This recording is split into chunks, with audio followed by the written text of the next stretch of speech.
지금 말씀하셨던 것처럼 그 반도체를 사서 쓰는 사람들도 알고는 있었는데 어쩔 수 없이 딸려갔던 그런 측면이 있는 거잖아요. 자, 그런데 최근 들어서는 약간 다른 조짐들도 보이는 것 같아요. 특히 애플, 지금 중국의 창신 메모리 이쪽 칩을 시험 적용 중이다라는 외신 보도가 나왔어요. 어떻게 진짜로 그런 상황이라고 보십니까? 지금 현재로서는 사실은 너무 언론에 나오는 것밖에 없다 보니까 네. 사실 확인은 좀 어려운 부분들이 있고 뭐 이건 사실 확인이 사실 어렵죠. 기업들이 이런 거 사실 확인해 줄 리가 없거든요. 없죠. 당연히 안 하는 게 유리하기 때문에 왜냐하면 애플 같은 경우도 지금 미국 의회에서 그렇게 눈에 시퍼렇게 뜨고 보고 있는데 네. 대놓고 할 수는 없는 상황이고 애플뿐만 아니라 미국의 빅테크 기업들도 사실은 메모리가 현재 쇼티지인 건 맞기 때문에 어쨌든 부족한 부분들을 어디서든지 구해야 되는 상황에서 중국에서 빠르게 램프업하고 생산량이 늘고 있는 것들은 분명히 어쨌든 마음이 움직일 만한 하나의 요소가 되긴 하거든요. 그리고 확실한 거는 이 중에 미국 기업이 있는지 없는지 대부분 중국 기업인지 모르겠으나 예.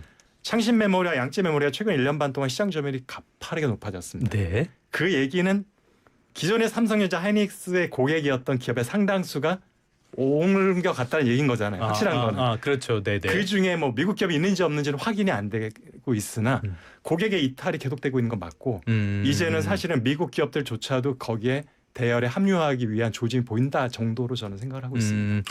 삼성전자 하이닉스의 주 고객이 중국 업체들이었잖아요. 그러면 요거는 장기적으로 삼성전자 하이닉스 두 기업에도 악재가 되겠네요. 지금 사실은 한국 기업들이 이제 수출 동향을 보면은 중국으로 가는 물량이 이전보다 좀 비율이 낮아졌다고 그렇죠. 하지만 예. 여전히 중국과 홍콩 결국 중국으로 식계가 돼요. 중국에서는 합치면은 55% 60%가 여전히. 되거든요. 여전히. 예. 그 얘기는 한국 기업들도 여전히 중국 의존도가 가장 높다. 그럴 수밖에 없는 게 전 세계 이제 메모리 시장, 그러니까 반도체 전체 메모리만은 아니고요. 반도체 시장에서 이제 수요별 국가 점유율이 있어요. 예. 그 중국이 여전히 55%예요. 아, 미국 기업이든 한국이든 예. 일본 기업이든 중국에 팔지 않고서는 생존할 수 없는 구조. 절대적으로 많이 쓰는 절대적으로. 애들이니까. 그래서 중국 기업들이 중국의 로컬 기업 내수 시장만 잡더라도 시장 점유율 20% 30%까지 높아지는 데는 아무런 지장이 없다. 근데 그뿐이 아니라 그럼 수출을 못 하느냐? 그 부분도 사실은 팩트 확인해 보면 전혀 다른 결과가 나옵니다. 과거에는 정말 수입이 많은 거 알고 있잖아요. 네네. 그래서 무역 수지가 항상 흑자지만 대규모 적자를 내는 두 개가 원유하고 반도체거든요. 뭐 근데 그게 한 연간 400조 원, 500조 원 될 겁니다. 최근에 메모리 가격 올랐기 때문에. 그래서 이전에는 수입이 500조 원이면 수출은 100조 원, 150조 원이었어요. 네. 여전히 수출도 있었어요. 예. 신기하게도. 왜냐하면 거기에 이제 외국 기업들도 있기 때문에. 그런데 최근에 1, 2년 사이에 분석을 해보면 수입의 절반 정도만큼 수출하고 있어요. 중국이. 그 얘기는 중국 로컬 기업들도 이미 수출이 물량 어느 정도 생기기 시작했다고 네. 판단하는 게 맞거든요. 왜냐하면 그곳에 있는 삼성전자 하이닉스 공장에서는 어차피 중국 시장을 노리고 만든 거라서 그렇죠. 굳이 거기서 수출할 요인이 별로 많지가 않아요. 한국에 있는 그렇죠. 만든 걸 그 수출하죠. 안에서 다 해결이 되겠죠. 그런데 예. 중국의 반도체 수출이 그렇게 빠르게 증가한다는 얘기는 로컬 기업들이 만든 물량의 상당수는 이미 수출도 되고 있다라고 보는 게 네. 맞습니다. 그게 미국인지 아닌지 모르겠지만 어느 나라로 예. 가는지 분석이 되는데 예. 지금 제가 갖고 있지는 않습니다. 그래요? 분석을 할 수 있습니다. 나중에 한번 부탁드리도록 하겠습니다. 자, 그런데 말씀하신 것처럼 CXMT, 그 창신 메모리 이쪽이 1년 사이에 글로벌 D램 점유율이 1% 미만에서 8%까지 올랐다. 이런 것들도 지금 조사가 되잖아요.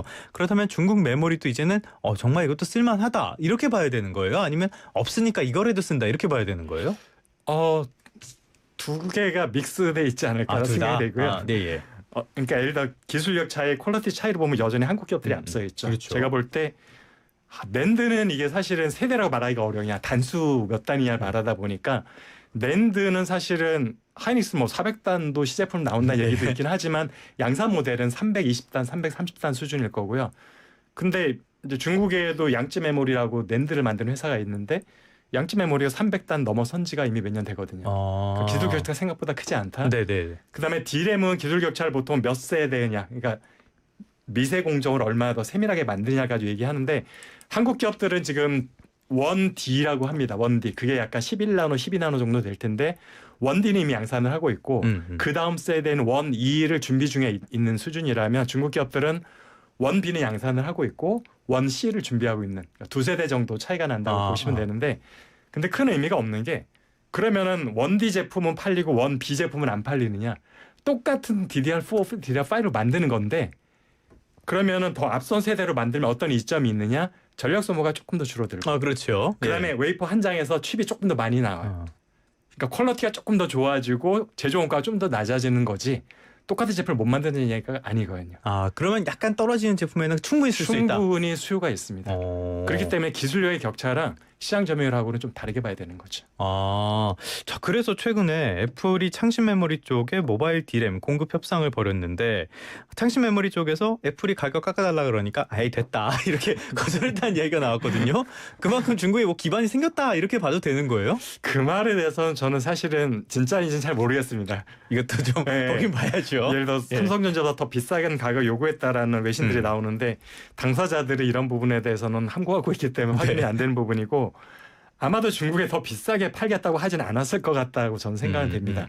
왜냐하면은 조금이라도 싸게 팔았기 때문에 시장 점유율이 빠르게 높아진 그렇겠죠. 거거든요. 예. 그렇기 때문에 더 비싸게 요구할 이유도 없고 굳이 지금도 돈을 많이 벌 수 있는 가격대인데 조금 할인을 해도 흑자가 어마어마한데 굳이 그걸 더 비싸게 달라고 할 이유가 없고 지금 중국 기업 입장과 그다음 중국 정부 입장에서는 빠르게 시장 점유율을 높이는 게 관건이잖아요. 그렇죠. 레거시 지금 그런 가격도 면에서 엄청 큰데 뭐. 10% 할인해주고 고객을 확보하는 게 훨씬 유리한 상황이어서 아마 더 비싸게 받겠다고 하지는 않을 것 같습니다.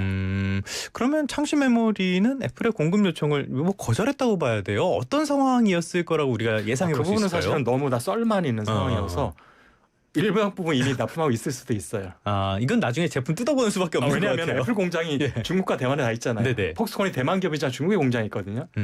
거기서 일부러 중국 갖다 쓰고 이제 나중에 리버스 엔지니어링 완제품을 뜯어보기 전에는 모르는 그러니까요. 거라서 뭐 일부 이미 들어가고 있는데 서로 다 언론 플레이를 하고 있을 수도 있어요. 아, 그럴 수도 있겠다. 미국 정부의 진짜. 눈치를 보기 위해서. 그다음에 삼성전자 하이닉스의 눈치를 보기 위해서. 근데 근데 그것도 확인되지는 않은 거죠. 네네. 가능성은 충분히 있습니다.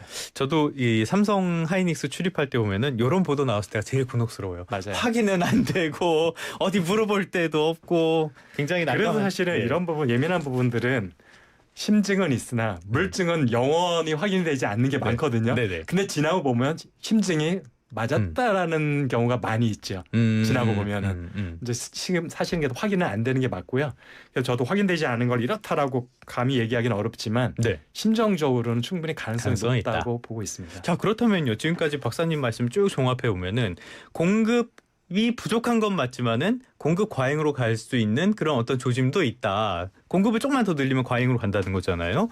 여기에 중국까지 D램, 범용 D램 같은 것들은 쏟아낼 가능성이 있다. 그렇다면은 메모리 가격 이런 것들이 직격탄을 맞을 가능성도 조만간 있는 거 아닙니까? 그래서 제가 아주 오래전부터 올해 3분기 좀 늦어지면 4분기에 메모리가 피크된 거라고 예상을 하고 있는 거고 그러다 보니까 지금 뭐 굉장히 부정론자라는 인식을 갖고 있긴 했지만 사실은 여전히 3분기 아니면 4분기에 메모리 가격이 고점을 찍고 하락하기 시작할 거라는 생각은 변함이 없습니다.